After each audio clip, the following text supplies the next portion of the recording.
So we're about to go to our first speaker for the day, Mikeal Vaughn.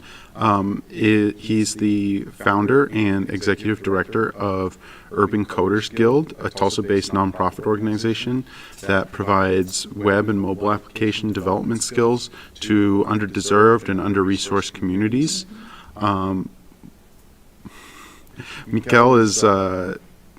Mikeal, sorry, I've been saying it in my head over and over again to get it right, is a global tech industry veteran who knows what it means to be one of the few black faces in the workplace, and he works to change that narrative by cultivating the next generation of black, brown, and female developers and engineers.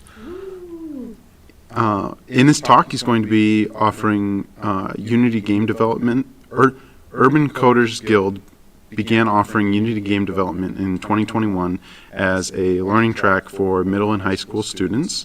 And in this session, he'll discuss the importance of cultivating historically underserved and underrepresented voices in games, game development, and storytelling. Yeah. So We'll give it to you, Mikeal. Awesome. I appreciate that. Can everyone hear me well? Okay. So, my name is Mikeal Vaughn. I am presenting on behalf of Urban Coders Guild. Again, I am the founder and executive director. A little bit about me, I'm a Tulsa native.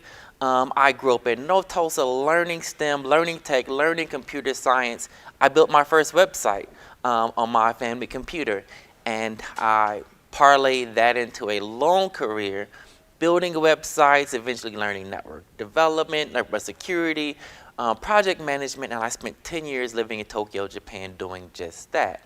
I recently moved back to Tulsa, Oklahoma, and I started this organization so we could make sure that our youth have these same opportunities. Right now, our students are learning web development, of course. They're learning iOS and Android app development, and they're also learning, as of this year, Unity game development. And one of the things that we talk about with my students, not just learning Unity, not just learning code, but also learning what it means to be socially responsible in tech, learning what it means to be able to tell their own stories using tech. And so having conversations with them, this is one of the things that really popped out for us. They actually gave me the title of this presentation, and it's World Built for Us, by us, and it's cultivating diverse voices in game development and storytelling. Before I get too far, I always like to start my presentations with a land acknowledgement, honoring and acknowledging the indigenous tribes. Some of them were forced to move to Oklahoma, so that's the Osage, that's the Wichita, the Caddo, and the Muskogee Creek, as well as the Cherokee, who actually made their home in the Tulsa area. We want to, again, acknowledge those original inhabitants of the land and the keepers of the land that we now call Tulsa, Oklahoma.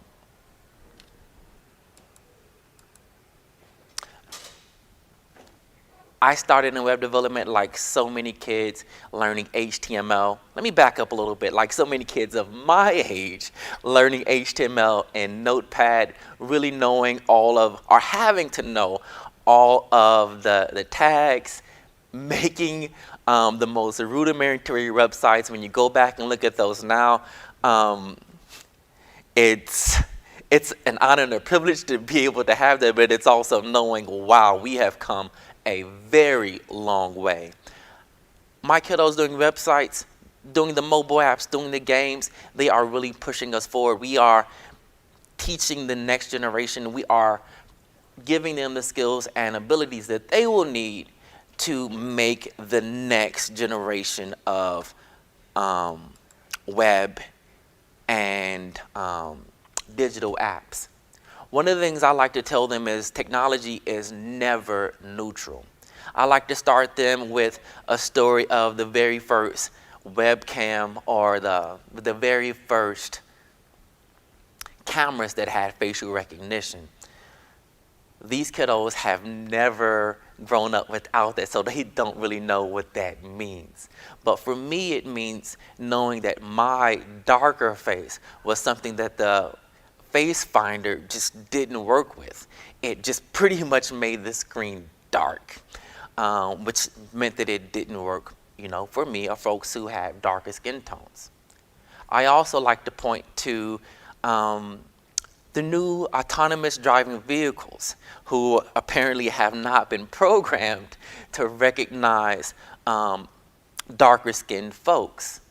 What that means is that the automatic braking systems that are built in don't recognize black and brown folks, people, as people, and thus doesn't slow down. Again, technology isn't neutral. We build into our technology the same assumptions and biases, whether intentional or unintentional, into our technology. So that brings us to gaming. The gaming communities, there's a lot of gamers. One of the things that we know now is that gaming is actually the largest form of entertainment in the world. There are over 3 billion players. If we actually do have 6-7 billion people, that's almost half the world are gamers in some fashion. And the reality is that the gaming world itself is pretty diverse. 46% of women, 20% are Latin or Latinx or Latinos, 15% are Black, 5% are Asian Americans, 16% are LGBTQ+, and 30%, a third, have a physical or mental disability. Yet, at the same time, over a third of the gamers, folks in the gaming community, have reported sexist, racist behaviors that they've experienced while gaming. As the game development or the game community has evolved to the metaverse, folks are having that same experience. I want to stop for a second to explain what the metaverse, because it's something that we hear often but don't really understand fully what it means, and that's because the term itself is ambiguous. Some of us are really familiar with a metaverse environment. It's a persistent digital environment that exists with or without us. We think of Fortnite, we think of Roblox. I can log in, everything is there. I can log off and everything is still there for you and for me and whoever else. Some of that is virtual reality. Some of that is augmented reality, whether we have a headset or whether we have a computer. It's important to know that just as we experience life in the real world, there is commerce, there are concerts, we even have virtual meetings in the metaverse, as if we actually need more virtual meetings. But that is the metaverse. And again, those same social problems that we experience in the real world and in the gaming community also appear in the metaverse. And I'm going to skip ahead a couple of slides. And so a recent article, the end of 2021, described the metaverse really as a racist hellscape. They described it as a place that's unsafe for people of color, unsafe for women, unsafe for members of the LGBTQ community. A continuation of the racism, of the sexism found in traditional gaming communities. That's both in how folks interact with each other, the comments that we hear, the interaction between members of the game community, as well as just the lack of representation in the characters. Less than 20% of the human characters in gaming or that show up, the avatars that show up in the metaverse, are people of color. And I want to shift because the reality is that this is something that doesn't have to be. And that brings us to why this really matters.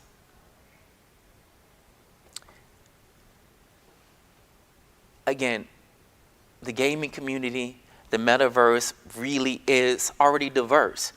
There are 80% who identify as white or European, but there are also 7% that identify as Latinx.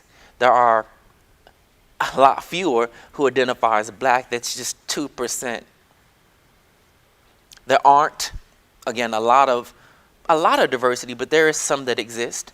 But on the other end, and this is where it's so important to talk to my friends here at this conference, is because there's not a lot of black creators of games, but there are a lot of black and brown buyers and users of games. I hate to break everything down into dollars and cents, but the reality is that there is a tremendous business opportunity that's being overlooked in terms of segments of the community. And it's not necessarily harmful intent that any of us have as developers or as, the gaming executives that ultimately we hope to work for and to, make our millions and billions, but rather it's a lack of interest or an empathy to treat diversity as something other than someone else's problem, all right? Or something that we should actively work to address. The diversity discussions tend up being, a token matter, something about political correctness, but again, not necessarily a pressing business problem to solve. But like I tell my kids and like I would share with you all, technology, gaming, as we move to the universe is about business. But I also want them to think about the social good that we could create, the possibility to use technology as a democratizing force to eliminate the issues that we experience in the real world, to move beyond that to eliminate online bullying and the racism that so many folks actually experience when they go into the gaming community and into the metaverse. I like to move things a little bit optimistically, and I want to get into what's currently being done. Again, the question is, if making games with narratives that center black and brown communities is a compelling business opportunity, why hasn't it already been tapped? Why haven't we already done that? Part of that is because the folks at the top, the executives, see this issue through their own particular perspectives. Again, we walk into tech, into gaming, into the metaverse, Web 3.0, with our own sense of who we are, our values, and then who the gamers, who the end users are, and their particular values. And then when we talk about funding all of these activities, which ultimately, again, we want to develop things that get funded and make us millions and billions. Again, folks at the top, the funders, the big companies, see diversity as something that's a niche problem, a matter of particular ethnic, gender homogeny.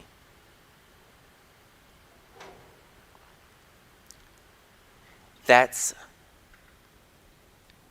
a couple of things that we could actually do. And I think as we move forward, I look at this as an adaptive challenge. It's two parts. The first part is, give me 1 second and I will get back to my slide.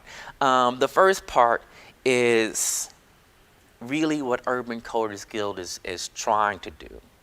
And that is addressing on the front end the number of black and brown students that are studying computer science, that are studying computer engineering. We're talking about building our future game developers. But that also means that we have to have really strong STEM education, K through 12 STEM education. And as most of us know, our schools don't fund and promote these programs across the board, but especially when we look at our historically underserved, underrepresented, and under-resourced schools, just those opportunities don't exist. And we, as game developers, as folks learning game development, have a particular obligation.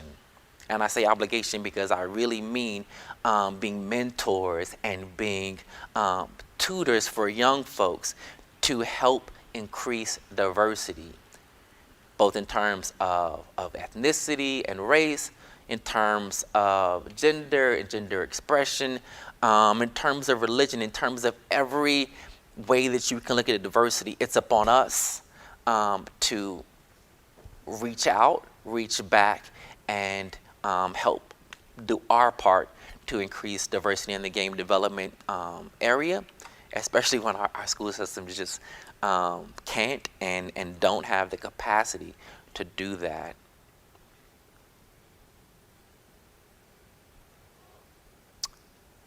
The other part is really simple. Both of these are really simple, but the second piece I believe is really simple, and it is a matter of creating safe spaces both for developers and users. On the development side, it looks like being very intentional in the work that we do. Know that when we approach our work, that we approach our work from our own sense of who we are, from our own privileges. If I never have to see you in what I'm creating, then what I create doesn't include you. So again, that means that we are holding space for other voices, the voices that we don't see or don't hear when we look around the room. That also means that we have to be a lot more intentional when we interact as users, knowing that who I am and who you are in this environment, this democratized environment, we are equals, and seeing each other's humanity other than someone on the other side of the keyboard. So when we talk to each other, being able to, you wouldn't call someone a racial epithet in real life. Hopefully you wouldn't. But knowing that this is not proper behavior, this is not ethical, this is not decent behavior when we're online as well.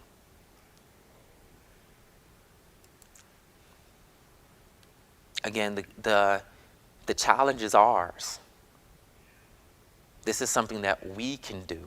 We can help increase diversity in game development, being able to reach out to young learners, for our educators being able to reach out and support young learners, being able to help create safe spaces, being intentional about our work and how we approach development, being intentional about how we interact with one another, being able to help mitigate and shut down racist, sexist behavior, homophobic behavior when we see it online, when we're gaming and when we're in our metaverse communities. That really is what we can do today. This isn't something that is, something down the line, something for someone else to address. This is really, again, our obligation. This is what we owe our community. People see gamers as a group of folks outside what's cool and outside of what's really pushing us forward. But when we play these games, it's the developers, it's us doing this. And so we have a responsibility to each other, but also to our communities and to our end users. And this is not a big ask, I don't think. This is really just a matter of being intentional. I could talk all day, but I won't. There's not very many people in the room, and I'm not sure how many folks are viewing this.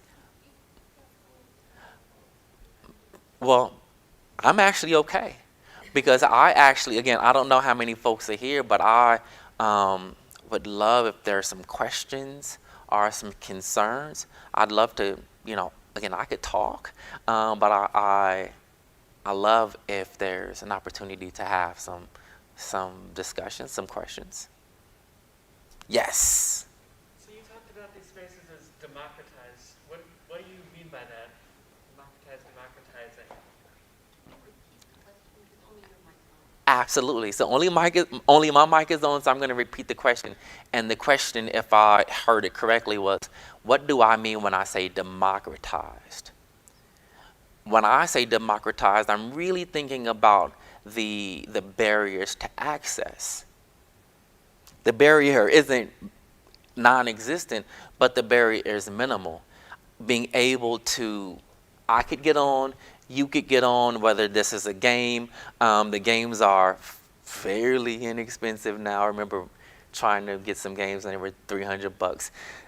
We don't necessarily have that same issue now. It's a matter of me being able to log in, you being able to log in, us being able to be in the same gaming environment, us being able to share the metaverse, which is actually the vision is to create that new world. That is a great question. Yes. When you were talking about like how whenever you go on to like video games and stuff, you see how there's not that many people who are like of course people of color and women. Mm-hmm. And as a person of color and as a woman, I relate to that a lot because most of my friends who I play with online, they're either guys or they're like guys who are of course like Caucasian.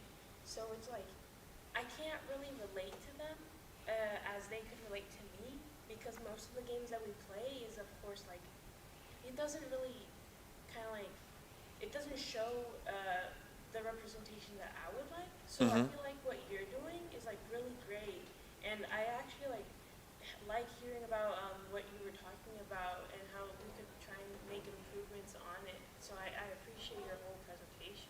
Yeah. And so, again, some of the folks on the other side couldn't hear you, but you expressed an appreciation for what Urban Coders Guild is doing and what I'm trying to do in terms of representation. It's so important. It's not necessarily just a matter of access.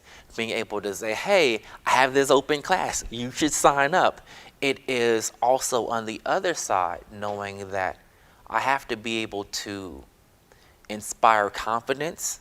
So for me or for you to actually sign up, I actually have to inspire a certain level of comfort. So when I come to class, I don't feel like I'm othered. When I'm interacting with my instructors, especially being young and knowing that this is something I want to do, as instructors, not discouraging them. Hey, you're a woman. This is not something that young women do. Or hey, you're a black kid and maybe you are, stout. Maybe you should play sports. Being able to inspire that level again of confidence and of comfort. But then also, and this is super important, that, I talked about our obligations, that is really cultivating a community of belonging. So when we play with our friends, our white friends, our Latino friends, our indigenous friends, our queer friends, being able to have that sense of, hey, we're playing this game and we're having a great time. Or I'm on Roblox and I'm building you a house and I actually, am supporting you in your dreams in this digital world. And I appreciate you expressing, an appreciation for what we do. It's really about developing the talent, but also trying to create that community of belonging. Oh, I'm not sure where to go. So, other than just broadening the representation of characters in the game, do you have specific things that game developers can do to help broaden the appeal, if that makes any sense? Okay, so the question was beyond just the representation, we're talking about broadening the appeal. And that's actually a great question. I think, again, this is when we step outside of ourselves, when we step outside of who we are and our values. This is really a business concept. It is knowing your audience. This is demographic think I lost my presentation. But this is a matter of knowing your audience, knowing your customer discovery. Who are my customers? What do they need? What are their interests? What are their values? And being able to build games and build metaverse environments that are inclusive, that bring you in. Like, why would you want to use this thing? This is why, and this is what I built into this. Did I answer your question? Oh, okay. Yes. I teach concept art at the university, and I would like my students to be able to create more diverse characters. And I feel that one of the great ways to do it is to give examples of diverse characters that already exist. Unfortunately, I'm not a gamer myself, so could you give me some examples where you think it would be good examples to give of characters that already exist and the artists who have created such characters? I'm going to repeat back what I heard, and if I got it wrong, tell me. What I'm hearing is that you're trying to increase your students' awareness of diverse characters that already exist. Yes. That is, for me, a very easy question. I'm going to take notes right now. I immediately think about Black Panther. That was, Black Panther, and then I'm thinking of, I am going to get the name of this movie wrong, even though I just saw it last night. The 10 Rings. Did I get the name of it right? Yes. These are diverse characters and a well-established franchise. These are two of the biggest movies within that franchise. And one features a African king, and one features a young Asian man who is not a gamer, not necessarily a nerd, who goes, both of these characters, both of these young men are part of saving the world. These characters exist. Maybe we don't always recognize the importance of the significance, but there are some examples that exist. Again, not many, but we have a couple that are big, and I think that are really right in our faces. Did I answer? Any video game franchises, games or franchises, that you feel have done a good job of being more inclusive of characters of color, but storylines? Not something I've talked about in my classes is there's characters and character creators that allow you to make a character that could be whatever you want it to be, but then there's storylines that are actually more inclusive as well. So are there any games that you feel like are doing a really good job right now of being inclusive? The question that I heard was, do I feel like there are any games right now that do a great job of one, inclusive characters, diverse characters, but also on the storytelling side, diverse storytelling. I'm going to be very honest with you. I can't think right now of a game that really has real diversity, either in terms of characters or in terms of storylines. I really can't. What I do think about, and it's been a little while since I really delved into it, but a remembrance of seeing characters of color not as humans. The characters of color, and I'm not even thinking about gaming now. Now I'm going off on Disney, but the black character being a frog, or another character of color being Shrek, and in the midst of an otherwise European white-centered storytelling situation. So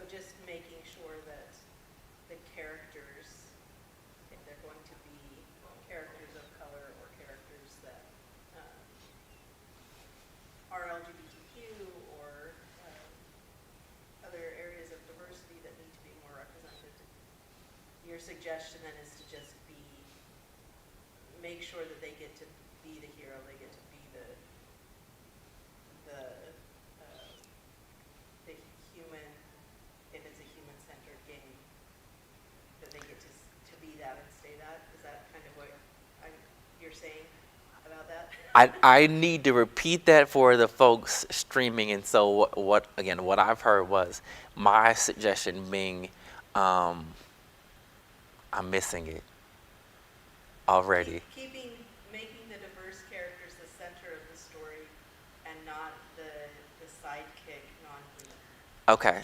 Right. So repeating that back, when we think about game development and think about storytelling, being able to center people of color, and being able to center their stories. And so I'm thinking about not having the black sidekick or the woman, Catwoman to Batman, being able to center other stories, to hold space for other stories, to hold space for other characters. I'm thinking about being able to see each other's humanity. So when you have a black character, he doesn't necessarily have to be non-human. Being able to say, hey, this is just a person who is black. Because on the one hand, we do have very different experiences, but on the other hand, we have some of the same stories, the universal stories, whether it's a man or a woman or a black person or a queer person. There's some real opportunities just to see each other's humanity, to be able to reflect that through a particular lens, being able to step outside of ourselves and be empathetic and see and tell their story through a different lens. Did I answer your question? You did. Okay. So you've talked a little bit about some of the goals that your organization has to help foster and develop some of these goals that you have. Are there things that, and you've also mentioned things you think educators could do to help along with that, for sure. Is there anything specific that could be done in higher education at a university level to keep those students? Because if you're putting all of this work in to get them there, what should we be doing in a college to keep them there? And I'm laughing not at you. I am really laughing because there is that piece. And so the question was, beyond what we're doing with the primary and middle school kids, what can educators at, that post-secondary and our college and universities do to help keep diversity in our classrooms? Did I articulate your question correctly? Awesome. Here is the challenge, and that really is across tech, across STEAM and STEM education, is that there is work that folks are doing with the babies and the elementary school students and the high school students, and that is hard work. There's even work that folks are doing at college. But once folks get into the professional environments, one of the crazy statistics that I saw was that after, I think it was 3 to 5 years, that women working in a tech field leave not just their job, they leave the tech field completely. And it wasn't a matter of skill and ability, it was that sense of community, that sense of belonging, the confidence of being able to be in a space and be heard, the comfort in showing up with a room full of men who are talking about, a subject that doesn't necessarily include a queer person or a woman or a person of color. And so as educators, it is really just furthering that that confidence, that comfort, that sense of belonging. As an educator, when we look at our classrooms, we can see that there are 90 white men and 3 women and 1 person of color and maybe 1 person who identifies as LGBTQ. And so not necessarily going out their way, because that is a particular problem of its own. It's tokenism. But being able to pull in these voices, make space for these voices, make sure that the majority isn't drowning out these voices and taking up all the air. So as educators, I mean, there is work just besides disseminating the information. It's creating that environment in our classrooms that support that work. These are great questions. I appreciate you. Yes. We have a question from the chat. Okay. It is, how likely is the situation to change until the industry hires more women and people of color, and they are able to move up in the company in order to influence decisions? And a follow-up to that, how do we work to change the industry so that can happen? Great questions, 2-part questions. And the first one, again, tell me if I have it. It is, how likely is the current situation to change until we have more diversity in terms of the talent? And then the second part was, what can we do to make that change come about? What we can do today, again, this is intentionality. Like, this stuff doesn't just happen just because. It happens because we make the effort, the intentional effort. My young folks, it's gonna take some time before they enter in industry, if they so choose, because I'm not pushing them. It has to be a choice. But that part is gonna take some time, and I only have a few students. It's going to take some time for that to be more widespread. But when I think about intentionality, it is what we do today. It is how we behave online today. That part really is on us. We can start making that change today. And again, this is not something that happens overnight either. That takes a lot of time, a lot of effort, a lot of energy, being able to shut down as a group. We're not tolerating sexist comments. We're not tolerating racial epithets. That does take time, but it's something that we can start doing today. That second part really is about education. It's about creating that pipeline. I would love if we had more collegiate mentors. I would love if we had more professional mentors that were reaching back, teaching, helping to teach, helping to promote the young people who are learners as they develop. I would love if we,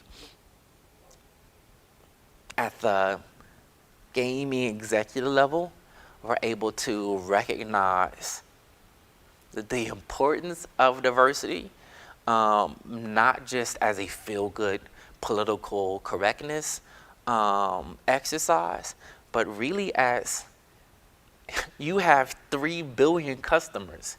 The number of black and brown, or the percentage of black and brown folks within that community is only increasing.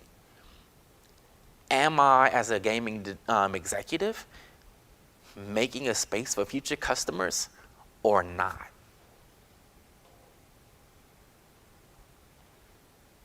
Yes.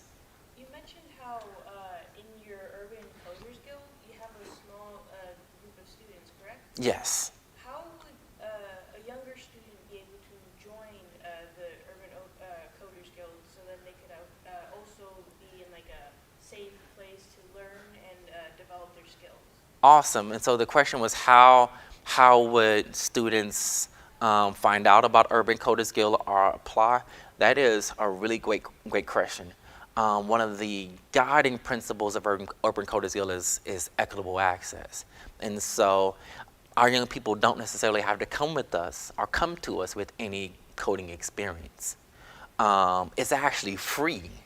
It really is a matter of signing up. It is a matter of consistency. We're teaching them through projects. And so at that point, you really do have to show up. And it's a certain level of grit. Okay, there are going to be some days when you write some lines of code and it's just going to run. And there are going to be some times when you write some lines of code and on line 997 out of 10,000, you missed that semicolon and it doesn't work. And you're gonna need that grit, that determination to go back through and find that one thing that you missed. That's what we ask, commitment and perseverance. Experience, not so much. We're able to provide computers because we know access to hardware is an issue. For us, it's trying to remove all the barriers. We even do transportation. Some of our students have issues getting to our classes. We have a great partner in Modus, which is, they hate when I call it this, but it's like Uber for students. They're able to bring our kids to class. It's for us, removing as much as we can those barriers to access. Okay, that's a great question. If there are no more questions, I am just at my time. But in closing, I want to say thank you all for this tremendous opportunity. I was supposed to have done this last year, but Corona got me and had me sidelined. So I'm glad that Akram invited me again to do this, and I'm super excited to be here in person with you all today. Thank you.